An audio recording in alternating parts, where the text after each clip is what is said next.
तिनेच सुरू केलेला शब्द आहे हा, वेडे. आणि आम्ही एकमेकींना कधी नावानी आवाजच दिला नाही. आम्ही कायम वेडे, काय ग वेडे, फोनवर पण बोल वेडे असं. आणि प्रिया इतक्या मोठ्या बॅटलमध्ये आहे हे पण आम्हाला फार उशिरा कळलं खरं सांगायचं. तिने ते बाहेर पटकन नाही येऊ नाही येऊ दिलं. दिलं. ती एकटी एकटीच खूप दिवस महिने सफर करत राहिली. आणि त्यानंतरही आत्तापर्यंत म्हणजे अगदी काही दिवसांपर्यंत आम्ही बोलत होतो अगं तिच्याशी. आणि कशी आहेस, काळजी घे. तिकडे होती आणि आमचं बोलणंही आणि झालं की आता आमचं शंतनूला फोन करूया.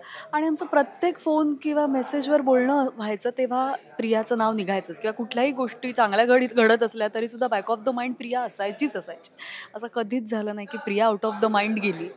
कारण की ती एवढी खास होती आणि ती खरंच खूप खास मुलगी होती. आज एवढं सगळं मोबाईलवर सतत फोन उघडला की प्रिया दिसतीये, हे एवढंच कारण की ती मुलगीच तशी गोड होती. इतकी गोड दिसणारी, इतकी सुंदर पर्सनॅलिटीची आणि उत्तम अभिनेत्री.